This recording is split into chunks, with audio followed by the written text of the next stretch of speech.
त्यांना कुठेतरी दिलासा मिळावा हा एक उद्देश डोळ्यासमोर ठेवून पुढे काय होईल हे तेव्हा माहित नसतं, परंतु वेळेवर जागे जर का आपण झालो आणि त्याच वेळेस आपण पंचनामे करून ठेवले आणि शासनाकडे आपण जर का त्या पद्धतीचा पाठपुरावा केला तर निश्चितपणे एक चांगल्या पद्धतीची फलश्रुती आपल्याला पाहायला मिळते। सुदैवाने मागच्या 2024 मध्ये या जळगाव जिल्ह्याचेच मंत्री आदरणीय अनिल दादा पाटील साहेब हे मदत व पुनर्वसन मंत्री होते। त्यांना सांगून त्यांनी देखील तात्काळ सूचना माननीय प्रांताधिकारी असतील किंवा जिल्हा लेवलवर जिल्हाधिकारी साहेब असतील यांना तात्काळ सूचना करून जिथे जिथे नुकसान झालेलं असेल त्या प्रत्येकाला पंचनामे करण्याच्या सूचना त्यांनी दिल्या आणि आज सप्टेंबर ऑक्टोबर नंतर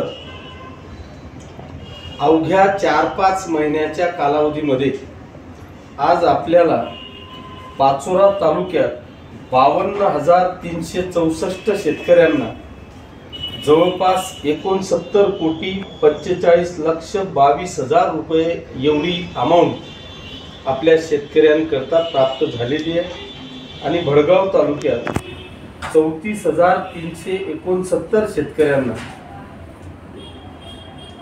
30,56,02,000 रुपये एवढी अमाउंट आपल्याला प्राप्त झालेली। त्याच्यामुळे माननीय माजी मंत्री अनिल दादा पाटलांसह त्या काळातले मुख्यमंत्री आदरणीय एकनाथजी शिंदे साहेब आणि दोघेही उपमुख्यमंत्री महोदयांचे मी मनापासून आभार मानतो, त्यांना धन्यवाद देतो की शेतकऱ्यांच्या झालेल्या नुकसानीला आपण तात्काळ दखल घेत दोघेही तालुके मिळून 100 करोड रुपयाची मदत आमच्या मतदारसंघासाठी दिली।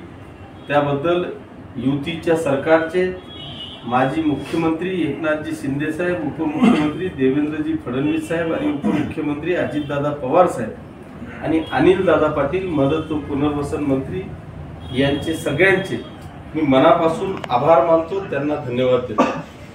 माझी या निमित्तानं एक विनंती सर्व शेतकरी बांधवांना आहे की आपल्या सगळ्यांच्यासाठी ही एक आनंदाची जरी गोष्ट असली तरी आता हा निधी डीबीटी द्वारा पोर्टलवर प्राप्त झालेला आहे।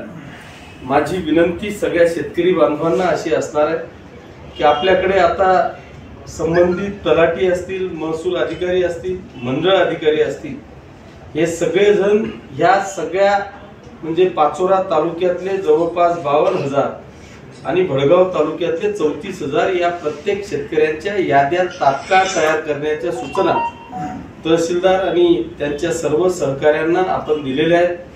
त्या याद्या साधारणतः 8 दिवसाच्या आत तयार होऊन आपल्याला सगळ्यांना काही सगळ्या सूचना हे सगळे अधिकारी सगळ्या शेतकरी बांधवांना देतील।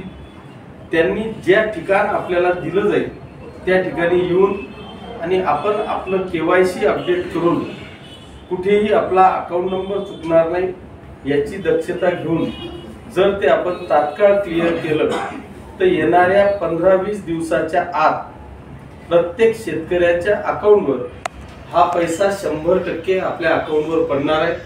त्याच्यामुळे जे जे शेतकरी असतील त्यांनी तात्काळ ह्या सगळ्या सूचना लक्षात घेऊन संबंधित आपले तलाठी, मंडळ अधिकारी किंवा महसूल अधिकारी यांच्याशी चर्चा करून आपण या शासनाने आपल्याला प्राप्त करून दिलेल्या निधीचा सदुपयोग करावा अशी आग्रहाची विनंती करतो।